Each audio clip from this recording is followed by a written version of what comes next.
back to another episode of Channel Control, starring and What is happening? What is this? I don't know.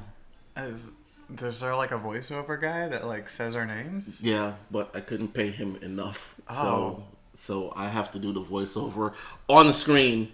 You should get the guy who does the deep voice for BC shows. You know, the overly deep voice, the overmodulated voice.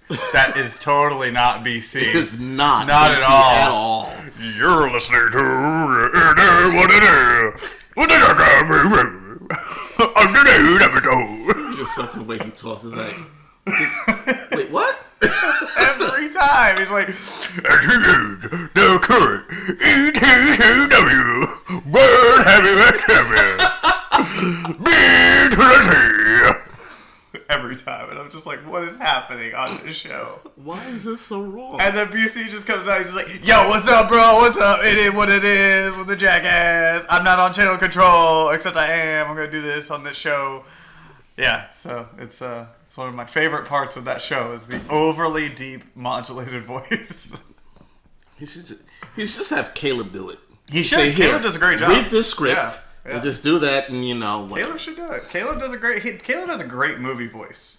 It's awesome. Like when he puts it on, you're just like, oh my god, Caleb, that is, woo! I want to hear more trailers with Caleb. Really? Yeah. I wish I had that kind of voice.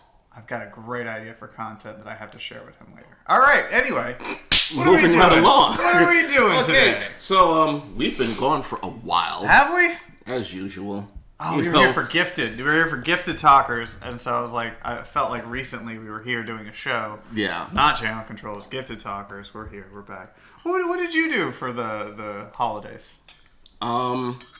Stayed at home. Mm-hmm. Kids came down. We had Christmas, New Year's. Sat at home and didn't go anywhere because I don't want to be out in the streets on New Year's anymore. That's true. Yeah, there are a lot of drunk people, and I am done with that life. Yeah, and a lot of drunk drivers. It is always rough going out. Not that there's really much to do in the city of Dallas for New Year's. I mean, it's not like we're in New York or anything like that, where it's like, oh, it's cool to go to Manhattan and check all this out. But yeah, no, I totally understand what you mean. Yeah. So I mean, even if I go anywhere, I'm like, yeah, I'm sleeping at your house. Yeah, I'm not getting on the streets because speed traps and or police stops, and not to mention the other drunk drivers out there. Yeah. So yeah, it's so true. It's true. And back at work, and what'd you do? You went on a little trip. I did. I went on a trip. It was fun. I went to Beijing. And I'll get into that in a second. I went to Singapore, and that was a blast, absolute blast. And I also went to Jakarta, which is part of Indonesia. So that was all just an exciting and fun trip. And while I was there, a lot of people go and do a lot of sightseeing. Mm-hmm. Me? No. I go and I watch the television shows so I can bring them back to Channel Control. That's right. I was there for 9 days in Asia just watching television. Really? Great. It was great. Really? No. Yeah, that's what it But for the purposes of the show, yes. But for real life, not really. But I did watch a lot of television, so I could bring it back here to the masses. So. Okay, so what'd you watch over there? All right, so here's the interesting thing. So Singapore, the hotel we were at, there were only maybe 11 channels on this. Mm-hmm. About a majority, as you would guess, a majority were in Mandarin. Like I'd say probably about... probably about 7 out of the 10 or 11 were all Mandarin. But the rest, they had BBC News, whatever that you got to watch that were all in English. They had this one channel that was really weird. It was called Five. And like the gum, like the Five gum, like that logo? Yeah. It's literally that logo. And I'm like, I'm not sure who stole what. Or maybe if Five Gum now owns a TV channel in Asia, it doesn't make any sense. But anyway, they had American programming on there, but most of the time it was just documentaries and stuff that they were showing. So I was like, I don't really care about this. They had another one where it was called Fox Life. And what's weird about Fox Life is that they get all the shows that are on NBC, CBS, ABC, and Fox. And they clustered them all into one channel and it's called Fox Life. Really? Yeah. Didn't realize it. Like, MasterChef's on there. A Million Little Things is on there. Single Parents. The Good Doctor. Like, all of these shows that are on all these separate... ABC shows. Yeah, well, The Good Doctor's CBS. So, like, all of them are on, like, all these different little channels. But in Singapore, they're like, Fox Life. We'll put them all on the one thing. So, but the worst thing about Fox Life, though, is their advertising. It's the worst. Because, like, I kid you not, they run the same damn promos all the time. It's almost like... It's like 1 month of Hulu. Yeah! Like, salespeople... Like, it just seems like the salespeople didn't know how to sell this channel, so they just run promos for everything else that they run. And I swear to God, I still have a lot of the jingles that they have stuck in my head, and I never want to hear another god dang Elton John themed song that's not sung by Elton John, because yeah, they were promoting the whole Grammy night with Elton John. We're celebrating Elton John, and there's all these other singers that are singing about Elton John songs, and then there's just Elton John who's just like, haha, thank you, and you're like, oh my God. So there's that. And then the last channel they had is Fox News, which I thought was really odd and kind of funny in a way. But the best channel is not an English-speaking channel. The best channel is, I dubbed it the Hong Kong Movie Network. Mm-hmm. I don't know if it was, because it was in Mandarin, but it was incredible. They had movies about, like, and these had to be, like, movies, like, filmed in the 90s or something like that. They were all, like, really badly filmed. Okay. But there were these films. Like the old Jackie Chan things or whatever. There were some Jackie Chan. There were some where it was Jackie... you know that movie Jackie Chan did with Johnny Knoxville? Oh, God, no. Well, he did. It was like a long time ago. Okay, yeah. So he did this movie with Johnny Knoxville. Well, in Asia, Johnny Knoxville's dubbed over. He's dubbed over in Mandarin. It's really weird. But anyway, so... So they're looking at him like, look... And the words keep going. Yeah, pretty much. It's great.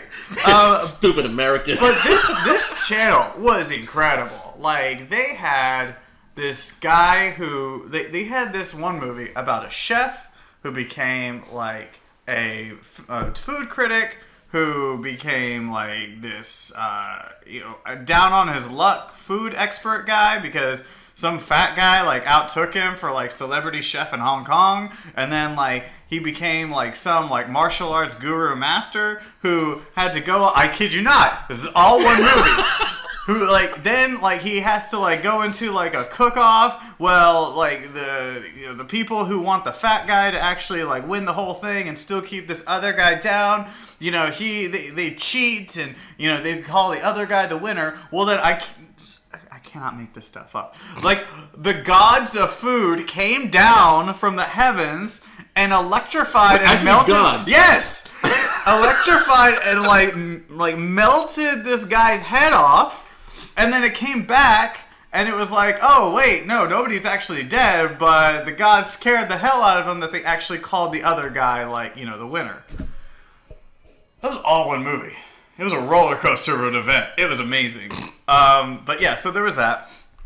And then in Beijing, I thought this was interesting because China is probably the most censored place I have ever been to in my life. Yeah. 30 channels were news, and they were like government news. And then there was like one channel that was HBO movies. Like it was rough. It was a rough go in China. Wow. So yeah, Singapore is fun if you want to watch a lot of television, but really you shouldn't. I mean, you should really go check out the rest of the place because it's incredible. Yeah, Singapore is actually pretty awesome. I mean, I was there for a day. I was on float, and I know the one thing they said: if you like chewing gum, don't chew gum in Singapore. Oh yeah, that's totally illegal. Yeah, because the thing is, Americans you normally chew. I'm done. It is the cleanest. You could go to jail for that. It is the cleanest. It is the safest place I think I've ever been to. Like my wife and I would be out at like 2:00 in the morning. We'd be walking through these shady-looking alleys. Nothing. Like never once did we ever fear we were for our lives, fear we were gonna get mugged. Nobody. No, it's all good. Everybody's just out there having a good time. No, it's like no Singaporean youths with knives. No. Click. Give me your money, American. Yeah, there was no like weird like I'm a shark, I'm a jet, da-na-na-na-na, da-na-na-na-na, and I felt like that. Yeah. Sometimes Hollywood lies. Sometimes. Don't know when though. Overall, trip was amazing. I don't know if I can state that enough. Yeah, but yeah, so I am back. I'm excited. I've tried to catch up on as much television that I have missed on. There's still something that I haven't gotten into yet, but I think I'm mostly caught up for this episode. All right. Well, I mean, I've been watching a lot of TV myself, but there's so much stuff that goes way back that I'm not going to get into it. Okay. Because we'd be talking about TV for the next, 3 hours, and we don't have 3 hours. No. I gotta go to the gym. There's a playoff game going on. At some point, I gotta go to the grocery store. Laundry day's today, and I have to write up a story on the Kingdom Hearts. So come on. Kingdom Hearts isn't coming out. It's coming out! Don't ruin my joy! Swear to God, they pushed that game. I will kill you. I won't even get mad at them. I'll just come over and I'll kill you. It's gonna happen. All right. So let's start off with some of our recent. I might need you to edit that out because I don't want to be implicated later on. Oh, okay. When the cops start looking Right. for your confession. Good. So, let's talk about some of the recent things we've had in the past 2 weeks. So, Yes. Future Man.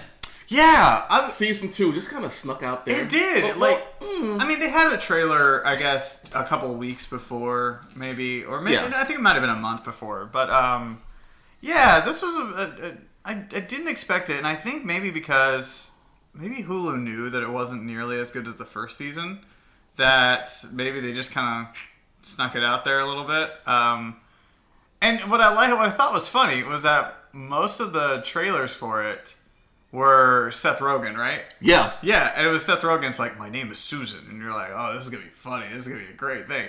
Yeah, he's not even in it until like the last episode. Yeah, very last 2 episodes. I think it's the last episode.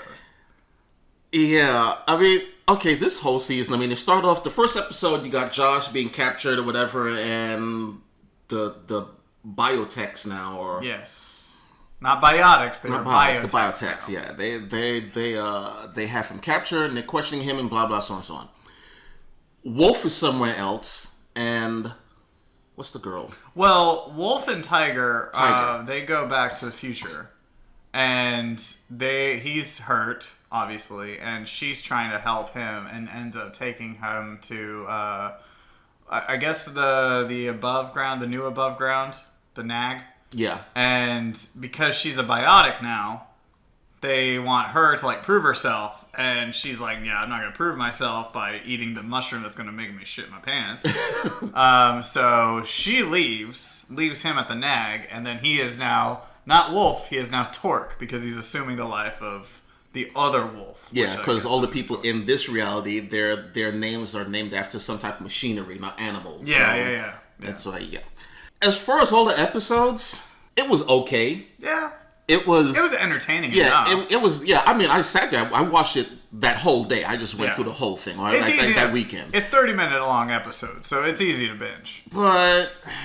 It was nowhere near what the first season was. No, I feel like Josh Hutcherson was kind of an afterthought for most of the season. Like, the first half of the season, he was just kind of, around, like, not really doing bits much. and parts of him. I mean, they focused on Wolf or Torque for most of the episodes. And honestly, I'm okay with that. Well, they focused a lot on Tiger, too, because Tiger had the whole thing with Haley Joel Osment.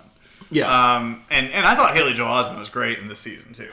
But I loved Wolf. Like, oh my god. Wolf is just incredible. That is just the actor, the character, everything about that guy is just fantastic.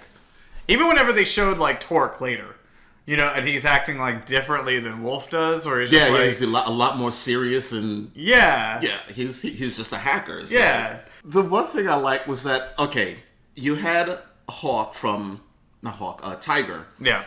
From that world, from that timeline, and even she was just pretending a role. Yeah. Haley Joel Osment adopted her as a child and like fell in love with her later. It was really weird. It was weird. Yeah. So it was a really weird thing. I mean, I think the weird thing. I mean, if you think of like that, I think that would be the big theme of this season was that it was just weird. Like, even whenever they got to the part where they're having to jump so many times to get to, like, wherever, to shut down Haley Joel to Osment. get where his nervous system is. Yeah, it was like he's just a string of nerves. Yeah, every 10 seconds they had to, like, keep, like, resetting themselves and jumping in time just to keep doing this. And in doing so, they created so many copies of themselves that they all, like some of them just left and then caused, like, all this, like, havoc and tyranny upon the world. I thought that was funny, but I just thought it was really weird. Like, the whole thing, like, the whole plot of this entire season, and then leading up into what we're going to be getting in season 3, it's just weird. For, like, I guess I expected more of, like, the future area, like, seeing what the city is like and whatever, because whenever Josh first walks out, you see a city.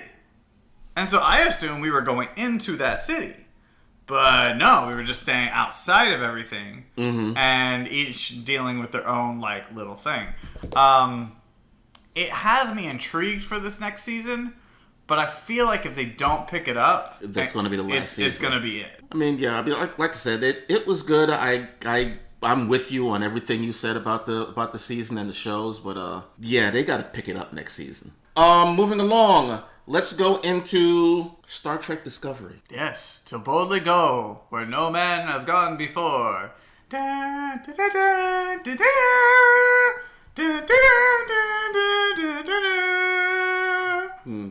that's not. Yeah. I think it's, like, pretty damn close. Was that not right? Space. No. The final frontier. They did say that part. We're going long way. Stop. Okay, so this one, Spock is going to make his appearance in this season. So far, we've only seen baby Spock. When Michael Burnham first got to Vulcan, Sarek brought her home, and she just met Spock, and Sarek tells Spock, we're going to be raising this girl. She's going to be living with us, so be nice. And Spock walks up the door. She puts her hand out to shake it. Spock closes the door. Spock's an asshole. I mean, Spock's always kind of been one, though. Yeah. I mean, he didn't stop becoming one until he got, with Kirk and, you know, and started learning and trying to have to become a little bit more human. But other than that, yeah, Spock's a little asshole. I mean, the episode was good. Yeah, but Star Trek Discovery, it's a show that I was really intrigued by. I got about 6 episodes in, and then I was just kind of like, I guess I'll get around to it when I get around to it. And I never got around to it. But you're not a Trekker, though. I'm not. I guess if you were supposed to label me, I guess I'd be more of a Star Wars guy, I guess. But yeah, no, so I was interested in it. It was a fascinating, change from what we've normally got from Star Trek television shows. Yeah.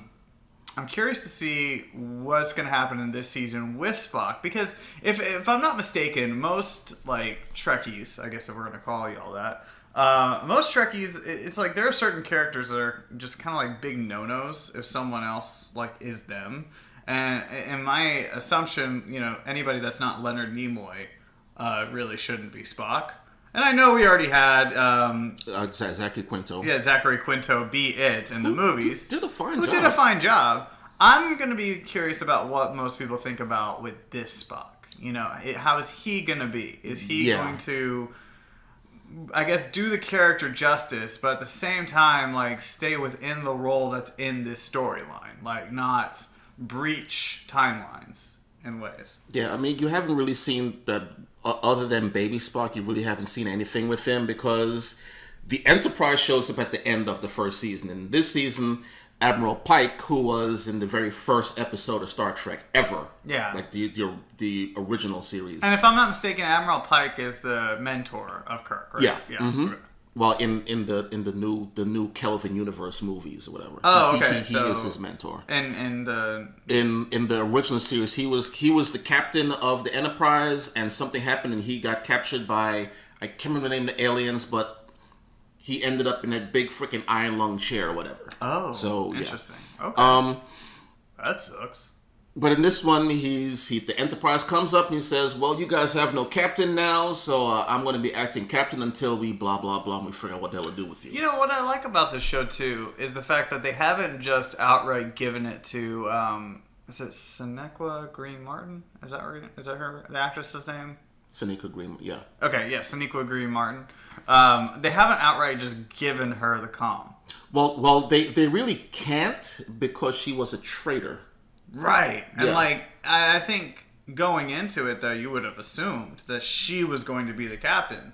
And they haven't just like outright given it to her. Yeah. I think eventually we're gonna get to a point where like I think they'll fix it and she'll be Yeah, captain, at but- some point they will get to. At least I think so they too. will get to a point. Yeah. But right now she's kind of like their number one. Right. That was what she was in the beginning of the first season. She did what she did, and then she got. All right, so bottom and you then had to keep got to fighting back work up. her way back up into everyone's good graces. Right. So, yeah, and it's more military. Yes. This time around, this Star Trek we know has just been stories. It's like, oh, you're Captain Kirk, and we go to this planet and we do this and blah blah. Yeah, sex with someone. This one, they're way more military. Like the Discovery was a secret experimental ship no one's supposed to know about. Right. So it should be military. So yeah, Yeah. it was heavily military. And now that they have the Captain Georgiou from the Mirror Universe, the preview for next episode, they're showing that she's with Section 31, and Section 31 is basically Star Trek Black Ops. Ooh, interesting. They brought them up. I don't know about the book series, but I know they brought them up in the Next Generation with Picard and stuff like that. And these are the guys that, oh, we got to go to Cardassian and do this. Get these team of guys, they put in these black Starfleet uniforms, and they go in. Almost like freaking ninjas. So, yeah. To see what goes on for the rest of the season, I'm looking forward to it because, like I said, I enjoy Star Trek. I love Star Trek. I've been watching Star Trek for years.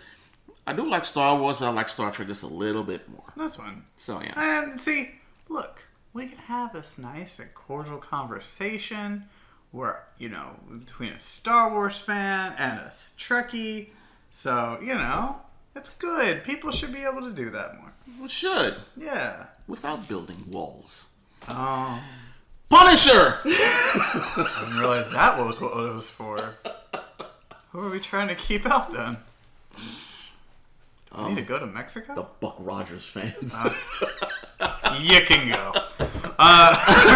So Punisher. Yeah, Punisher came out this weekend, and wow, was it good. Yeah, it's really good. It's a lot better. And it's not as slow as the first season was. No, because see, in the first season, you probably have 2-3 episodes where nothing really happens. Yeah, nothing. In this one, there was something happening in every episode. Yeah. Mm-hmm.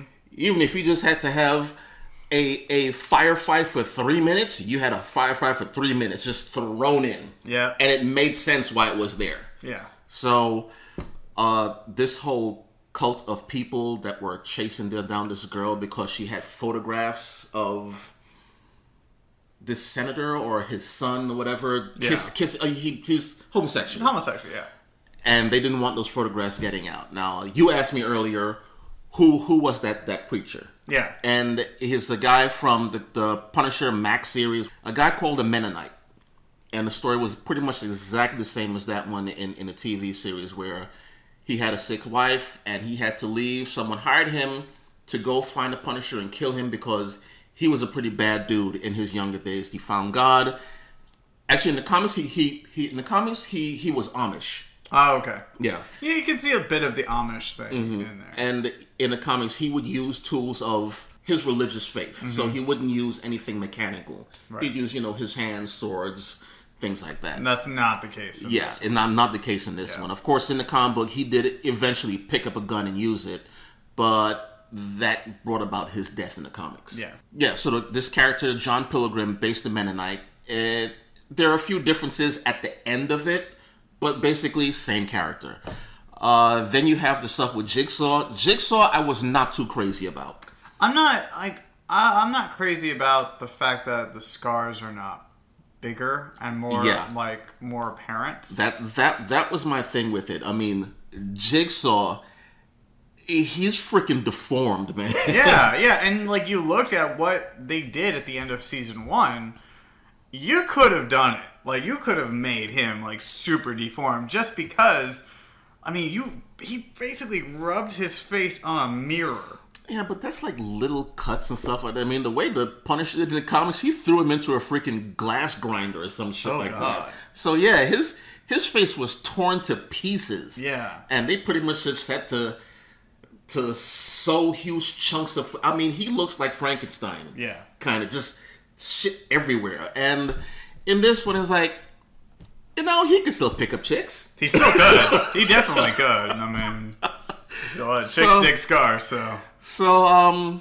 yeah, I mean, the whole thing behind Jigsaw, they really changed that so much. I was like, I'm not enjoying you. Yeah. I don't like you at all, really. Well, and I like the actor, though. Like, I've always liked that actor. Yeah.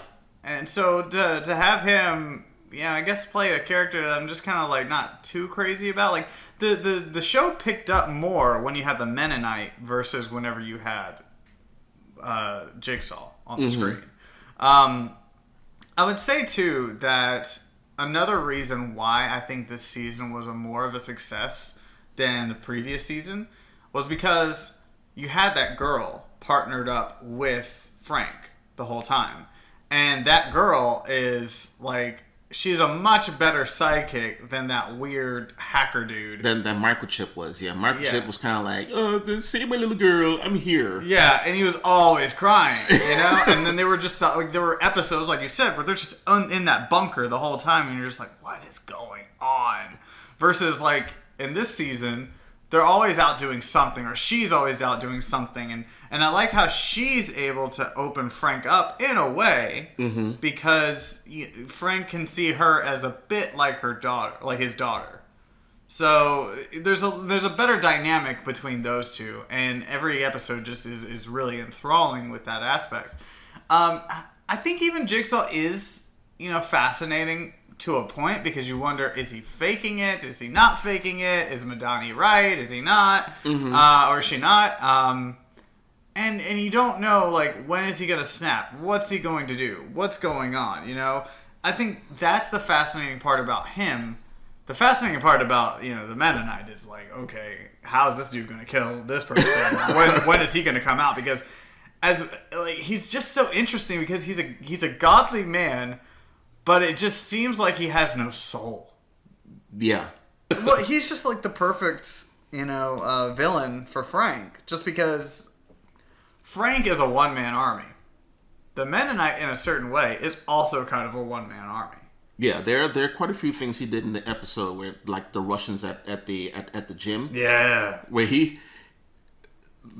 Frank goes there, he gets information out of him, and that guy goes. Oh my God. And he kills everybody left in there. Oh my God. Just like, I watched when Frank picked up the 5-pound weight and just punched the dude in the face, and you're just like, oh, the big dude that was fighting him, yeah. And then you see him, and he looks like that Cyclops from the Goonies, yeah. Dude. And you're just like, oh. This whole side of his face, I mean, every single bone, whatever, was shattered. It was just like putty. Like, I was just like, I just kept wondering, what's going to happen with that eye? I was like, is that eye still there? Is it gone now? What's happening?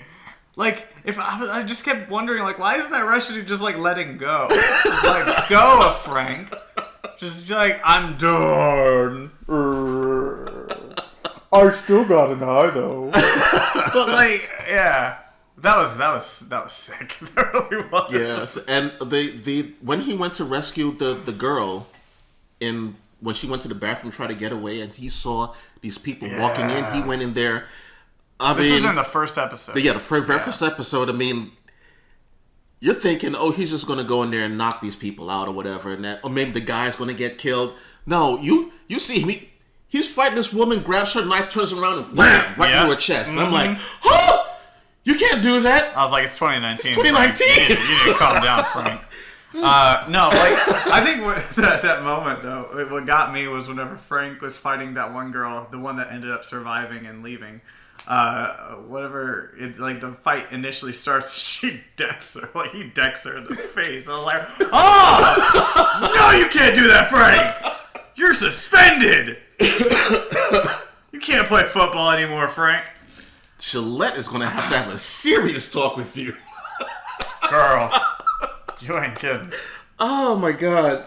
But, Be better. But Be better, Frank. But even though he hit, stabbed, and shot everybody he could that got in his way, I will say this. it was still a good episode. It was a good episode. But I gotta say, wouldn't it have been a bit of sexist if he didn't fight her? Like, isn't that... Well, yeah, she had a weapon. Yeah, exactly. She had a weapon. She's coming at him. She's coming at him. Isn't it sexist if he doesn't, like, defend himself and, like, punch a girl or kill a girl, you know, whatever like that? Like, you know, we expect it whenever it's, like, a woman fighting a man. Like, yeah, woman, kill him, you know, whatever like that. But, like, when the man's the hero, it's like, it would be sexist if he didn't. If he's like, I don't want to fight you. Why not? Because I'm a woman? Like, it's pretty sexist. So... You know, Frank's the equal opportunity. Oh, me personally, if a woman picks up a weapon and comes at me, I'm gonna treat you like a guy. Yeah. I'm gonna knock it the fuck out. Yeah. If I can. Yeah. I'm not trying to get stabbed. Yeah. So. See, I just don't fight. That's my thing. I just stay out of it. Well. Wait Because till, I'm a bitch. Wait till Alex comes to you with a knife. You probably think differently. She'll kill me. That's just gonna happen. Okay. Our next show we're gonna talk about. I don't think you watch any of the episodes, but Carmen Sandiego I haven't watched any of it. is on Netflix now. Yeah, it kind of sucks because Carmen Sandiego came at the exact same time as Punisher, so I was like, okay, which one do I want to watch, Punisher or Carmen Sandiego? So I watched like 2 episodes of Carmen Sandiego, and then I went to Punisher, and I went through Punisher that whole day. Yeah. And then I went back to Carmen Sandiego. Still not finished, but it's only 9 episodes. I just remembered another show I was watching. They said it was supposed to be 10, but it's 9 episodes and about half an hour each. Mm-hmm. So far it's pretty good. Now I wrote an article on Cinelinks.com about Carmen Sandiego coming back, and this is actually the 4th show for Carmen Sandiego. Really? They've had 2 PBS shows that were kind of like game shows. Okay. One was the first one was okay. Where in the world is Carmen Sandiego? Yeah, I think I remember that. And they were like, you wasn't it like a mini show or something like that? And they would like show different locations and like describe them, like I guess like a documentary in a way. They would show pictures of things like that, and the kids then would have to buzz in to answer the question like where that location is and things like that, because apparently those 2 shows came about. Where in the world is Carmen Sandiego came about on that first game show because American kids tested really low.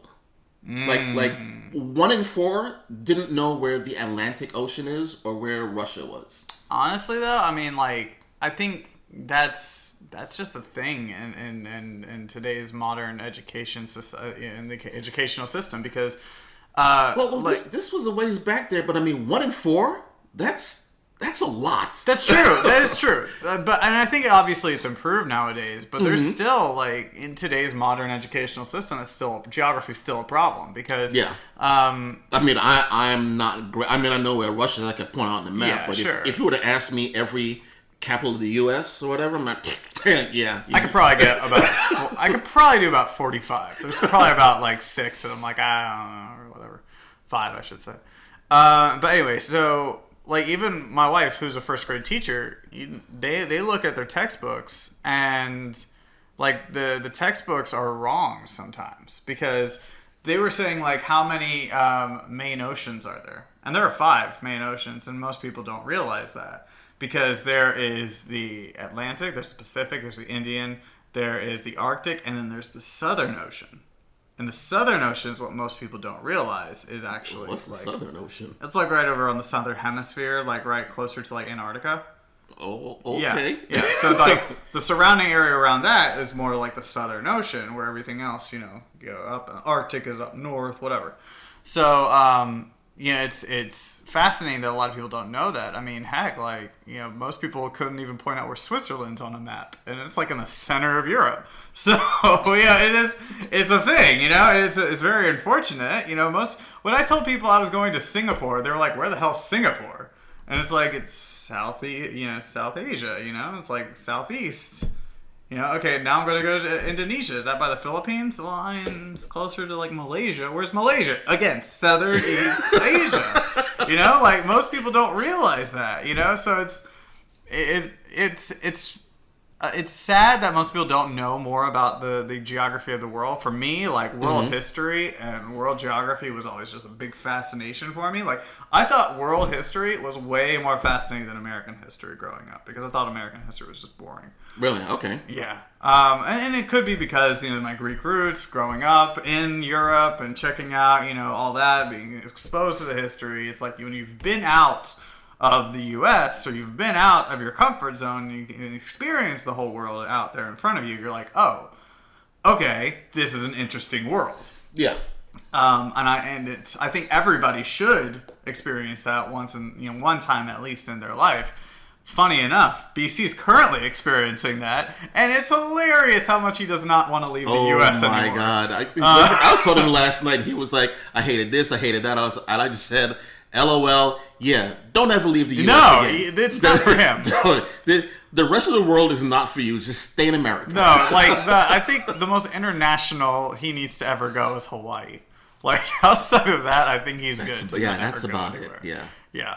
It's really funny. He is not meant for the outside world. Yeah. Okay. So, funny enough that you mentioned that you like world history or whatever, because the second game show that they had was Where in Time is Carmen Sandiego, where again they tested U.S. school children and found that, oh, y'all suck at history. Yeah, I do. So then they had that game show. It didn't last as long as the other one, but you know. Then Fox came out with their cartoon series, right? Which is just more action-packed, whatever. And this one would have trivia questions when it went to commercial. Right. They still tell you, okay, they give you clues in the show, and then they say, oh, we have to go to Jakarta. And then they give you some facts about Jakarta, show a thing on the side of the screen, and blah, blah, and then they try to be a bit more subtle than the PBS version of it all. They were still trying to teach you something, but they weren't like ramming it down your throat or because it's a game show. Yeah. So anyway, this series now, there's no real facts thrown at you, no trivia questions, no nothing. We have to find this gem. We have a clue that's going to lead us to blah blah blah blah blah. Here, you got to go here, Carmen, and say, oh, so and so, and she mentioned some facts about it, and then it's off to there. Yeah. When they were talking to Gina, the Virgin, Jane the Virgin. Oh, Rodriguez. Gina Rodriguez, yeah. When they talked to Gina Rodriguez about it, she says it's still going to be an educational show. And so, and I'm looking at it and I'm like, is it really? Is it not? They give you a quick tidbit, but it's like, bam, then they move on. This one is more about learning about Carmen. Like, who is Carmen Sandiego? Why is she doing what she's doing? And this one is completely different from the original, because the original Carmen Sandiego did things where she would put continents in jeopardy just to steal a certain something. Right. And they kind of changed the whole character around where she's not working against that organization, and she's going out stealing things so that they don't get their hands on it. Right. I do find it funny that the progression of Carmen Sandiego has meant that you're dumbing it down for people, because you look at it and it's like, first one is, you know, all about information, next one is a little bit more about information, but we need to teach about the world. Okay, now we need to teach about history. We're gonna focus it now on history, and then it's like, all right, let's dumb it down to where it's like, it's an action show, but we'll give you a bit of tidbit facts, you know, here you go. And then now it's just like, who's Carmen? Screw the world. Who's Carmen? This show itself is actually interesting because you're learning about who is Carmen Sandiego. But yeah, Carmen Sandiego, good show. Mm-hmm. But if you're looking at it like the original shows where you're going to learn a whole lot of stuff, if you're looking for something educational, just come watch this show.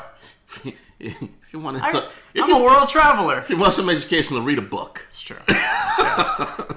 It's true. You should read a book. You'll pick up a whole lot more than by watching this Carmen Sandiego. You'll learn a lot. An action show. Yeah. So let's throw this over to BC. He sent us a video from jolly old England. Yeah. So BC, you're in England, you're in the UK. What are your top 5 things you're marking out for? And I hope it's for bangers and mash and having no salty food.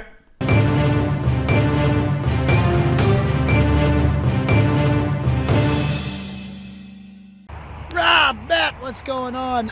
It's your boy BC. I'm here in the countryside of jolly old England for a wedding. I'm so excited that Channel Control is back. It's so hyped to have the show back. It's gonna be a great year. Gonna be a lot of awesome things to watch on television this year. But I know we're back, and since I was not there, I want to send in my top 5 mark out moments. Now, because I am in London for a wedding, as you can tell, I look fly. I have been unable to watch anything. Like, I can't watch Hulu. I'm out in the country, bruh. I'm out in the country of England, and I cannot watch anything. So this week's top 5 mark out moments are actually going to be the things I'm excited for 2019. Number 5, I guess. Number 5 is the return of the Arrowverse. I have loved everything I've done so far in these seasons. I think they have been absolutely incredible. What happens after the Elseworld crossover has got me really excited. Cannot wait to check that out, as well as the Batwoman show. Is it coming in 2019? We just don't know, but I am excited to see it. Number 2 is The Punisher. The Punisher, which is out now. I haven't been able to watch yet, but I do plan to watch a little bit on the plane. And when I get back to the States, immediately going to be watching that. Number 3... I had a number 3. Can't remember what it is now. Oh, Doom Patrol. Doom Patrol from the DC Universe. That's what number 3 is, man. Their intro into Titans was incredible, and I'm super excited to see what we do with the show. I think it's going to be an incredible show. Brendan Fraser is the star of it, if you ask me. I'm so excited to see him back on television, and I think that's going to be absolutely great to see. So, Doom Patrol in DC Universe, that's it there, number 3. Number 2, The Mandalorian, the first live-action Star Wars television show. Yes, please. I'm hyped for it. It's going to be dope as hell. Jon Favreau's behind it, and you can't go wrong with Jon Favreau. So this is going to be dope. It was supposed to possibly have Boba Fett in it. Disney Star Wars said no, so we're getting The Mandalorian. Who is The Mandalorian? We'll find out late this year. It's going to be in like December, if I'm not mistaken. So we got a little ways to wait. But 2019, The Mandalorian is number 2. And the number 1, the finish. We're going to kill it. We're going to find out who sits on the throne. Game of Thrones, baby. Who will get that Iron Throne? Will winter overtake? We'll find out in April this year. They've said it's like 3 2-hour-long movies or 6 2-hour-long movies. I don't know. One of the two. Either way, it's Game of Thrones, man. I'm excited. I'm hyped. Cannot wait to see Daenerys take the throne, because that's who's going to get it. That's where my money is. That's what I have on it.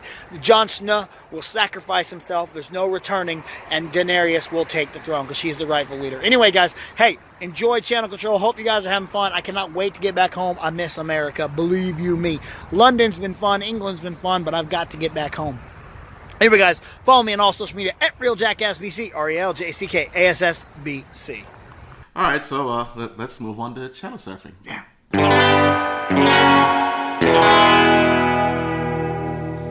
All right, here we go. Channel surfing, where we talk about the show we watched this week, or the bunch of shows we watched, and let you know if it's good or not. I've only got one, but I think you've got a bunch of them. I do. So, I have several. I'll let you talk about your show first. I've got Young Justice. Young Justice, I have not started season 3 yet. I've been going back to season 2 because I want to remind myself what happened in season 2 before I get into season 3.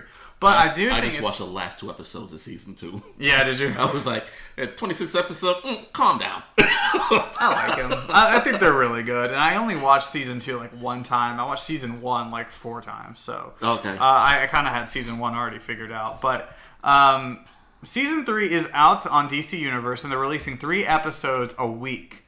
So it's so far, like, I've heard pretty good things about it. So I'm really excited to get into that one.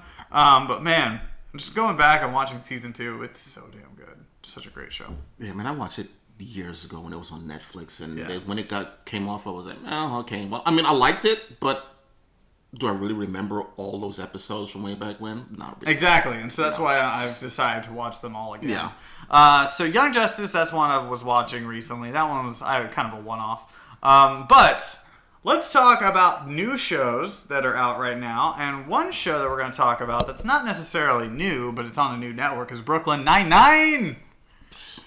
You not liking it?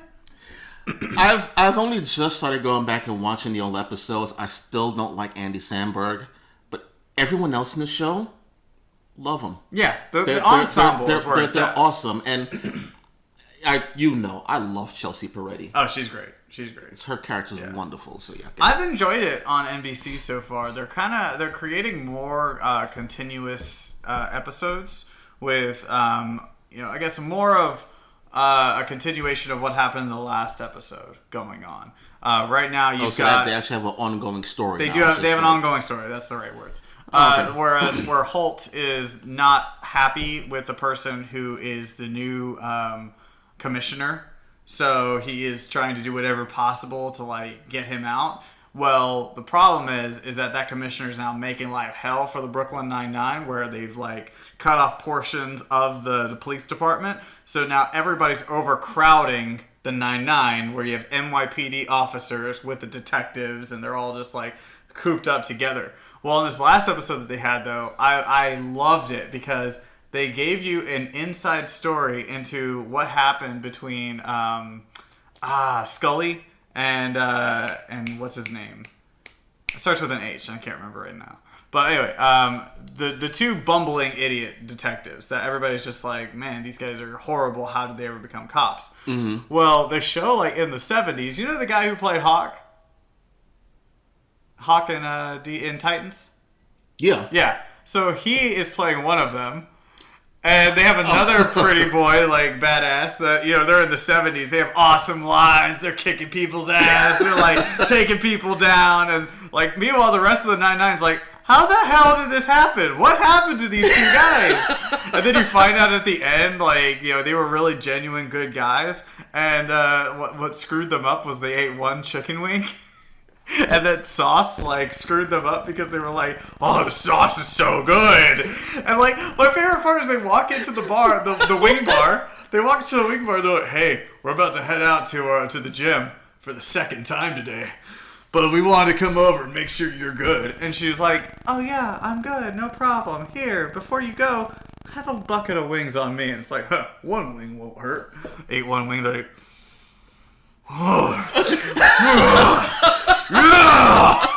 and that's how they became terrible people. So yeah, Brooklyn from a chicken wing sauce. From a chicken wing sauce. It's called slut sauce. So good. Okay. Yeah. I'll just highlight the Good Place. Good Place has been great. Right now they've figured out like life is hard and complicated, and so everybody has all these like consequences that make it impossible for them to get into the good place. Mm-hmm. That's been a great season. I started watching Crazy Ex-Girlfriend in Singapore, and I actually really liked that show. I didn't get it at first, but like the first season so far, like I am enjoying the heck out of it. You didn't like it? I got to the first musical number and I was like, what is this? The musical numbers are the best parts of that show. And then the second musical number, like they had like the 3 musical pieces in the first episode. And I was like, wait, what the fuck is this show? I love it. I love it. I like how it's different. It's fun. It's hilarious. Okay. I mean, I hear that the girl is great in it. But she's good. Yeah, she's really good. I just can't get into it. All right, so my show, The Oval. Redenbach. God, I love that show. Yeah, it's good. It's a really good show. So good. I was a little pissed off about, what, was it 2 weeks ago, a week ago, where the Alara Halston Sage has left the show. Yeah. And what a send-off. By the end, I was like, she left the jar of pickles, man. Yeah. See, I like shows that allow people to leave. Like when people want to go or they, want to go off and do something else, like just leave the show for scheduling conflicts. I like it whenever they actually do a send-off. They don't just like kill them off screen. They don't do whatever. They just do a send-off. It's cool. Or if they kill him, that's fine. But I like the actor to actually be there for it, and then go off and do your merry little thing. So I'm still trying to find a reason why she left the show. She said it was scheduling conflict, so she's probably filming something else. Probably, I think, if I'm not mistaken, it was an indie movie. Okay. But reasons are reasons. I mean, heck, it could have been a sick, parent or whatever that she had to leave for. We don't know. But that was a good episode. Yeah. The episode I really liked was this last episode. Really good, yeah. Where the Krill woman, I can't remember her name right now, saved my life, but the Krill woman from the first season, where they disguise themselves. Mm-hmm. They go on the Krill ship to try to find their Bible and learn more about them, and they meet this Krill woman whose brother was on a ship that got destroyed, and one thing meets another. They kill her whole crew. Yeah.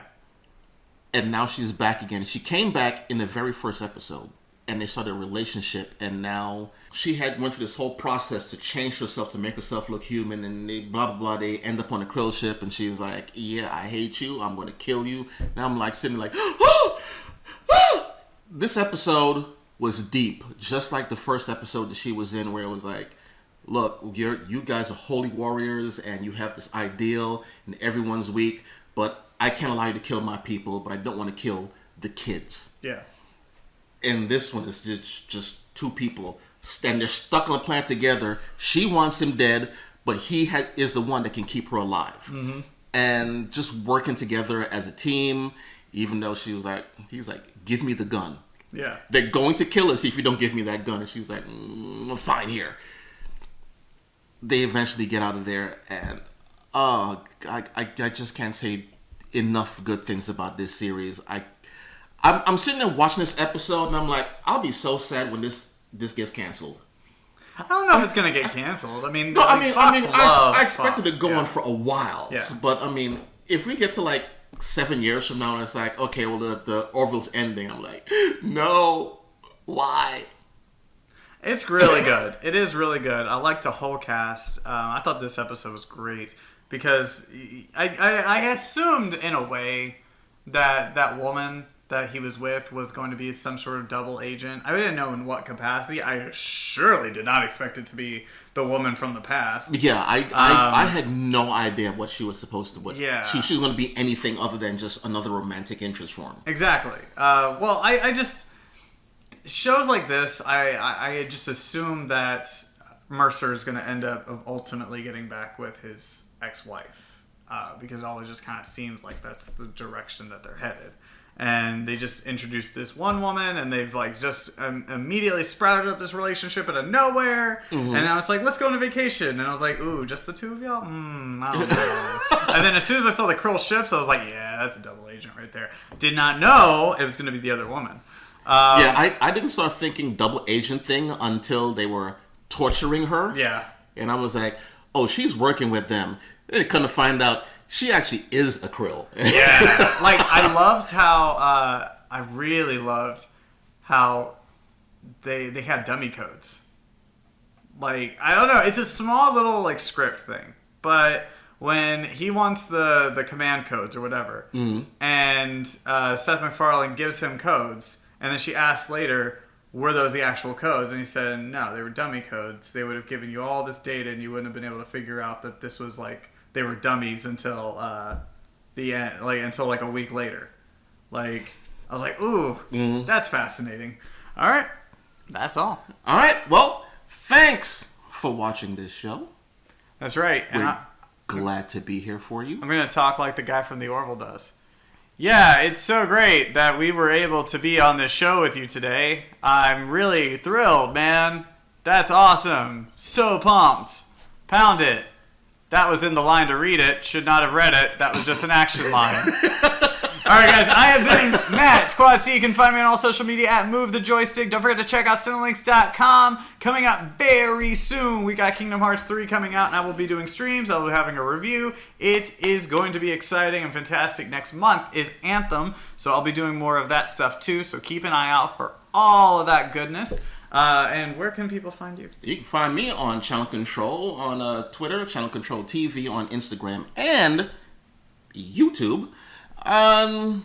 where else can they find me? They can't find me anywhere else. That's That's it. it. Those are That's the only all. places I want you to find Only me. places. But please check it out at the Instagram. We've been doing a whole lot more stuff with it now, thanks to BC, who you can reach at RALJACKASSBC, or find him on YouTube at his newly named channel, Jackass Nation. That's right. And thank you for watching this show, and we will see you next week. Bye.